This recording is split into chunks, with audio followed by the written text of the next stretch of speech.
निर्जला शुष्क सी धरती पर मानवता जब कुंभलाती है, जब घटा टोप अंधियारे में स्वातंत्र घड़ी अकुलाती है, जब नाग फनी को पारिजात के सदृश बताया जाता है, जब मानव को दानव होने का बोध कराया जाता है, जब जब सिंहनाद की जगह श्रृगालों की आवाजें आती हैं, जब कौओं के आदेशों पर कोयलें बाध्य हो गाती हैं, जब अनाचार की परछाई सुविचार घटाने लगती है, जब कायरता बनकर मिसाल मन को तड़पाने लगती है, तब तब तब धर्म युद्ध के लिए हमेशा शस्त्र उठाना पड़ता है। देवी हो अथवा देव रूप धरती पर आना पड़ता है।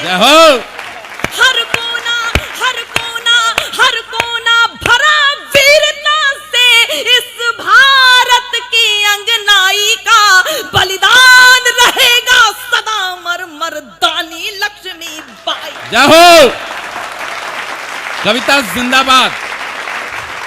कविता जय हो तुम्हारी, बहुत अच्छे। मैं जल्दी जल्दी आप तक कविता पहुंचा रही हूँ। गोरों की सत्ता के आगे थे जब वीरों के झुके भाल, झांसी पर संकट छाया तो जल उठी शौर्य की महाज्वाल।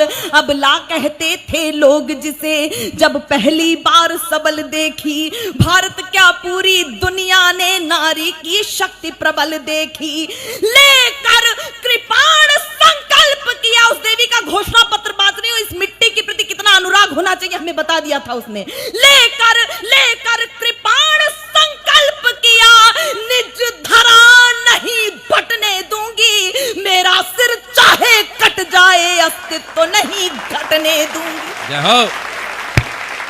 पति पति परम धाम को चले गए, मैं हिम्मत कैसे हारूंगी, मर जाऊंगी समरांगण में या तो गोरों को मारूंगी। बहुत अच्छे। त्यागे श्रृंगार अवस्था के रण के आभूषण धार लिए, जिन हाथों में कंगन खन के उन हाथों में हथियार लिए। शिशु पृष्ठ भाग पर बांध लिया, आपके सम्मुख अधिक जीवंत हो जाएगी ये प्रतिमा। शिशु पृष्ठ भाग पर बांध लिया, वल्गाएं साधी दांतों में, फिर घोटक पर होकर सवार गहलिए खड्ग निज हाथों में। जब तक मही शेष शीश पर है, जब तक मही शेष शीश पर है उदाहरण तरुणाई का, बलिदान रहेगा सदा मर मर्दानी लक्ष्मी बाई। जय हो। जय हो। कविता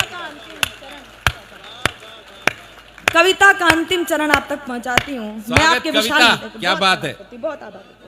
कविता का अंतिम चरण आप तक पहुंचाती हूँ। गोरों की सेना पर रानी, गोरों की सेना पर रानी दावानल बनकर छाई थी, रणचंडी ने खप्पर भरकर तब अपनी प्यास बुझाई थी। उड़ चला पवन के वेग पवन, बादल बादल बन बरस गया। पवन और बादल नाम के दो घोड़े, वैसे सारंग भी एक घोड़ा था लेकिन दो घोड़ों का उल्लेख है। उड़ चला पवन के वेग पवन, बादल बादल बन बरस गया।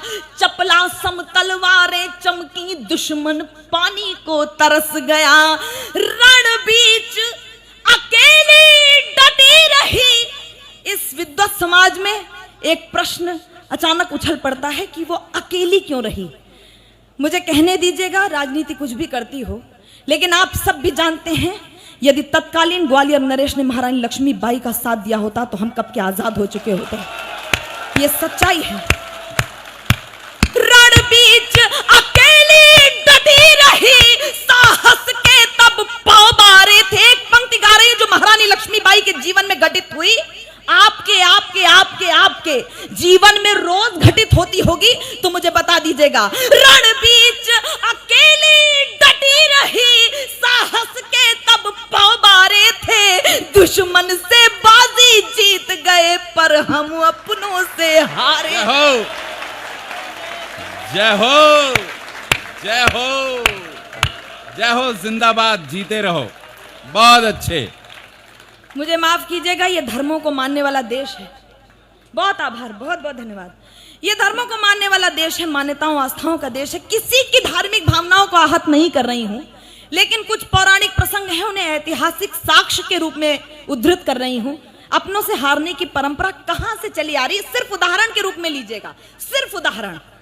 त्रेता में पदलोलुप होकर भाई को जब मरवाता है, द्वापर में राज हड़पने को जब महायुद्ध हो जाता है, वाह, सत्ता को अक्षुण्ण रखने का, मुझे बता दीजिएगा, इतना कुछ हो गया, राजनीति कैसी भी हो गई हो, लेकिन उस इतिहास के पन्ने पर ग्वालियर को आज तक माफ नहीं किया जा सका है। मैं पंक्तियां समर्पित करती हूं, सुनेगा। त्रेता में पदलोलुप होकर भाई को जब मरवाता है, द्वापर में राज हड़पने को जब महायुद्ध हो जाता है, सत्ता को अक्षुण्ण रखने का जब लोभ मोह जग जाता है, तब गद्दारी का कुटिल दाग उसके माथे लग जाता है। और अंतिम पंक्तियां पढ़कर विदा चाहती हूँ। मुझे कैसे आप विदाई देंगे मैं नहीं जानती, लेकिन आप कहती हूँ। इतिहास